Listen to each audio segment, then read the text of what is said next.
Bonjour tout le monde.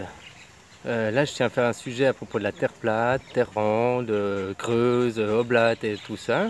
Je vais donner mon avis, mon ressenti.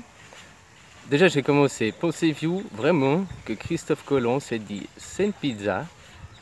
Oh, ok, donnez-moi des hommes, des bateaux, et je vais aller vérifier si c'est une pizza. Qu'on leur ait payé une expédition pour aller tomber et tout perdre? Non, Christophe Colomb savait que la Terre était sphérique. C'est une rumeur qui date de riches Américains, il y a quelques décennies, à propos qu'au Moyen-Âge, nous pensions que la Terre était plate. Je ne sais pas, mais maintenant qu'on arrive dans tout ça, peut-être c'était justement le but final, arriver où on en est maintenant, que les gens y croyaient que les livres, c'était la réalité. Il y a 3 mois que je me suis éveillé, c'est exactement ce que j'ai cru. Je suis tombé dans le piège, j'ai la Terre plate, j'étais à fond dedans, j'ai cassé les couilles à tout le monde. Par contre, l'avantage, c'est que ça m'a fait ouvrir les livres et aller dedans, quoi. Ça, c'est un bon avantage. Et pour finir, après, j'ai tout regardé, les terres oblates, les terres machin. Mais je me suis concentré au final sur mes ressentis. Qu'est-ce que moi je ressentais et comment je voyais cette terre. Et au final, eh ben, moi je ressens la terre, elle est ronde en poire et elle respire. On est comme un poumon, elle gonfle, elle se dégonfle, elle respire la terre. Et c'est pour ça que d'ailleurs on n'a pas de photo de la Terre. Pour 2 choses. Parce que je pense que notre atmosphère fait comme une bulle autour de la Terre. Il nous est impossible de le franchir. Et je voulais revenir sur la vidéo d'avant que je disais qu'il n'y a pas d'extraterrestres. Il n'y a pas d'extraterrestres comme on nous fait croire, les plans d'invasion, tout ça.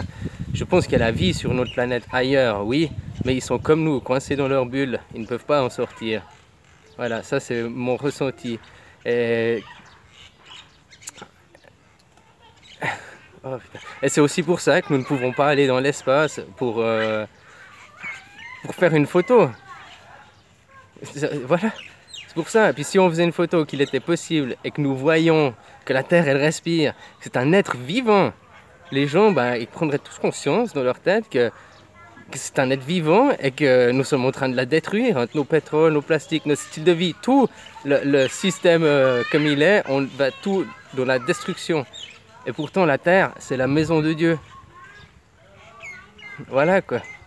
Mais si on prenait conscience, on la voyait respirer, c'est ça que les gouvernements ne veulent pas. Parce que faire prendre conscience aux gens, non, ils veulent continuer à nous manipuler.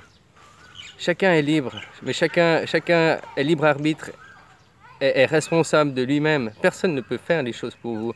Descendez au fond du trou, faites votre descente aux enfers de vous-même, apprenez par vous-même, non parce que vos voisins le disent, ou celui-là le dit, ou dans le livre c'est écrit. Ressentez les choses, vivez les choses. Il ne faut pas être dans le paraître, il faut être dans l'être. Merci, je vous aime. Merci de m'avoir écouté.